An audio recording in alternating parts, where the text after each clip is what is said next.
Alright, greetings everybody, UmbraRays here today to talk a little bit about some news as well as some opinions, all in one video. So today I'm going to be talking about this, the thank you for the participating in the player survey. We received 600,000 responses from players all around the world in the survey held on May 12th, and we sincerely thank all of you not only for playing for the first month since the game's launch, but also sharing your valuable feedback. Pretty cool. I'm actually pretty happy that they've given us a little bit of details about the actual survey. 600,000 responses is, indicative of how many players there actually are for this game, if you think about it.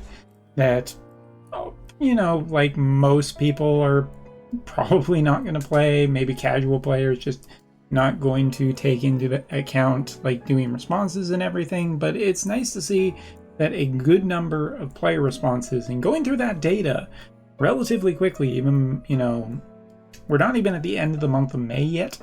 That's pretty good that they got through all of that. So the feedback will be taken into consideration for future operations and updates to help keep the game enjoyable for a long period of time to come. Let's talk about those incoming adjustments based on feedback. First off, diamond rewards for story events. We are currently working on adjustments, but starting with the next story event, we plan to increase the amount earned by approximately 2 to 2.5 times the current amount. This is good. The amount of diamonds in the game is definitely far too low for what it needs to be for the game to be sustainable. Like, the game is already making tons of money. I don't think that it's going to hurt that much for them to give some more free resources, even if it has to, incentivize people to spend more. Do it. Keep the game healthy. Gacha is an incredibly competitive market right now with tons of options, and I don't think it's a good idea to think that your game is really that much better than a ton of other games that are out there. Too many options. Stay competitive. Do what you have to do. In addition, we are currently distributing diamonds to commemorate such milestones as #1 in sales ranking and surpassing 4 million downloads. They're currently planning to significantly increase the amount of diamonds obtainable through regular gameplay over the course of the month. This is far more important to me than the actual story update, because it doesn't sound like the story update will be retroactive at all. It would be very nice if it was retroactive towards like previous content, because I think that would be a big boost for the community in general. However, I'm far more interested in the amount of diamonds we will get per month. I'm hoping that it's going to be considerable. I hope that it's not just talking about like league events or events sort of thing, but like the values get greatly increased, because like this game might end up being, like some other gacha games where, you play long enough and you get all the actual characters and everything like that. It's really not that unreasonable to think, and maybe like limited characters you only get every so often if you're free to play, but you just choose the ones that you like and it's fine, sort of thing. Not great, but it's fine. I'm hoping, but 60,000 gems to guarantee that we are not even remotely close to being able for people to do that kind of thing in not even like many months of what it currently is. So this significant, the proof is when it's actually out and we see the update and everything, and we can truly evaluate the amount of diamonds. But the fact that they're using the word significant feels better than a sharp stick in the eye. So I'm going to say that.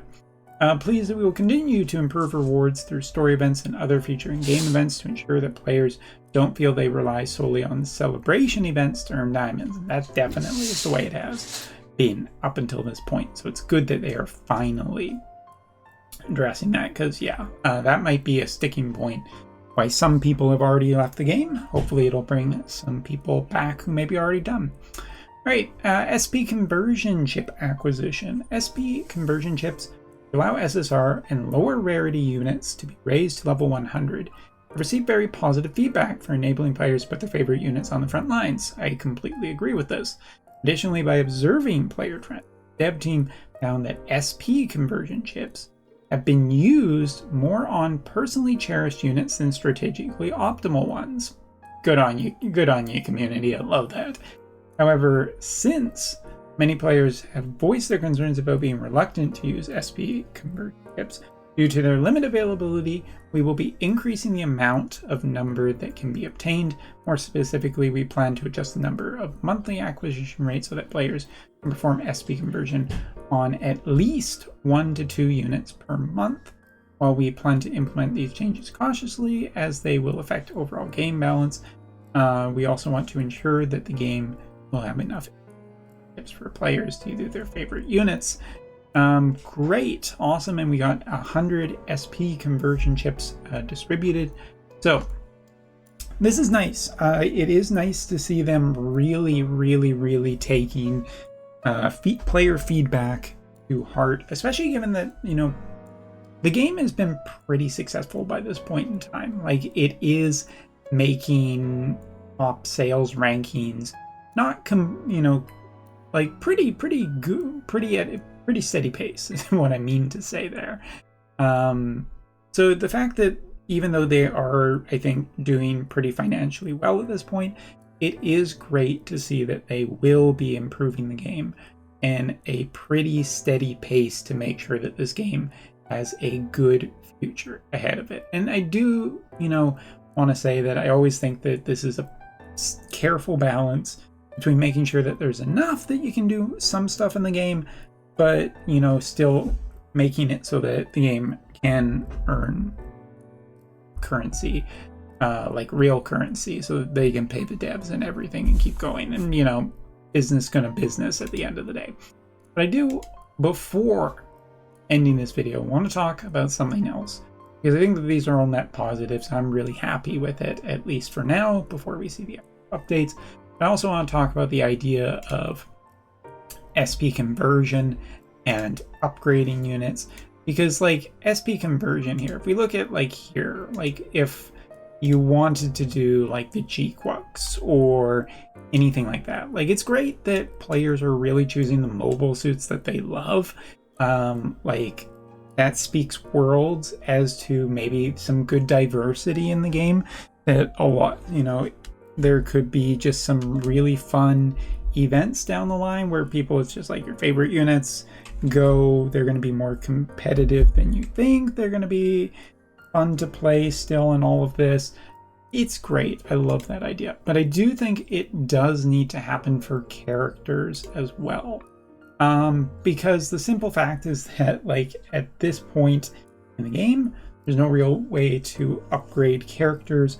So, at least for the sake of this video, which I don't want it to be too much longer, I'm going to talk about the top 3 things that I want the most in the game that are not like this series, or gameplay modes, but just some of the things to do with character love and mobile suit love, for mobile suits and characters that are never going to get the attention that they probably could or should have. Like, I'd absolutely love my favorite characters, the Astray Girls, to get UR variants of them, but I'm just going to say that's probably never ever going to happen. Probably. So first off, the number one thing I just want characters that are lower rarity than SR to have a upgrade path, and a very generally easy upgrade path into at least SSR territory, with at least the level of skills that an SSR character would have. You take a look, for example, there's really only one skill that differentiates them, and I don't think it would be that hard to just copy and paste from other characters onto these lower tier characters that, again, are just never ever going to get it. But seeing that we have an actual route forward for this kind of stuff, it would be really fun. And one of the things I absolutely want the most, get these characters up to level 100, to get these characters into an SSR quality and give them a little bit more power, because I am far more interested in that. And you know what? You guys obviously have figured out that people love this stuff. keep them in a good mood and they'll spend more money. Moving on. Second thing I want to talk about is for mobile suits that you absolutely love. For mobile suits that are not gacha based, the development mobile suits, for example, I'm just going to choose one of the ones that I know automatically, which is the Zeta Gundam 3, at least on this profile. And it's kind of a bad, actually, it's kind of a bad example because it doesn't. So let me go actually into development to make my point better. Let's take, for example, the Dragoon Strike, which is really just a absolutely sweet machine from all points of view, as far as I'm concerned. I would love it for SSR quality machines to get an extra attack or special style ability that gives them something just a little bit extra of a boost. They're still pretty far and away not that close to being overpowering like URs. They are slower on the number of abilities, but if you could have another upgrade path that would just give them one extra tiny little bonus, like one extra range on one of their attacks, a little bit higher movement, maybe good in a other type of environment. Maybe that is pushing the balance ideas just a little too far, but or like an attack, if they got an extra attack, there's no animation to it, which seems like obviously like people would love those animations, but you know, maybe just maybe that is not something that is feasible to give all those extra animations to all those extra. So if I just want like something else to power up SSRs and show a little bit more love to the units that you really, really love, because I think that is just by far and away a great way to continue, besides just increasing their level by an extra 10, which is nice, but again, I feel like we could do a little bit better. All right, and the last thing that I would love is just more events that focus on no UR, that focus on no gacha units, that focus on development units only. I do realize that the game is way too early probably for this, and most players are not ready for that kind of thing. And I tend to agree. That's probably, yes, that should be weighted on a little bit later. But I would love to have more opportunities that focus on this kind of stuff. I'm going to talk about War of the Visions, which War of the Visions has been doing like Grand Arena, which have things like SS or lower quality units get bigger boosts sort of thing, that you have weeks with no UR units whatsoever, and it does make interesting and kind of fun and different spiky style events that, you know, get people talking and get people interested.